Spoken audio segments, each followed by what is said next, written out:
de fin septembre approche à grands pas. Une nouvelle étape et importante a été franchie dans l'achèvement des travaux du métro express. Le dépôt de Richelieu et la station de Barclay ont été connectés au réseau électrique, ce qui permettra désormais d'effectuer des tests sur les Light Rail Vehicles. Ria Ramoujan nous explique que les réseaux domestiques ne seront nullement affectés par la mise en place de ce nouveau réseau. Au dépôt de Richelieu, toutes les mesures de sécurité ont été prises. Une nouvelle étape a été franchie aujourd'hui pour que les travaux du métro express soient complétés à temps.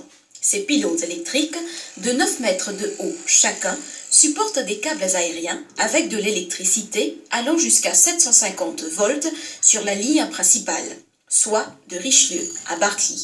Cette source d'énergie alimentera les trains qui pourront être testés dès la semaine prochaine.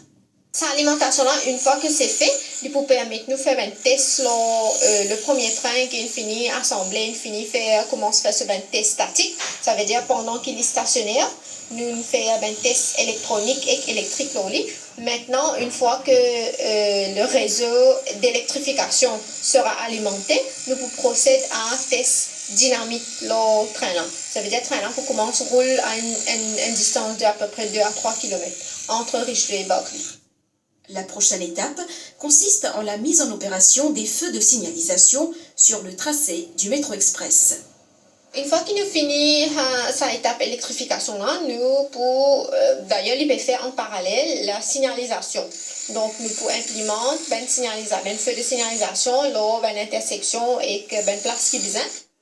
Une fois les tests effectués, il ne restera plus que les derniers réglages en vue de l'entrée en opération du métro express sur la ligne Rosille-Port-Louis d'ici fin septembre. Bijay Ramdeni est le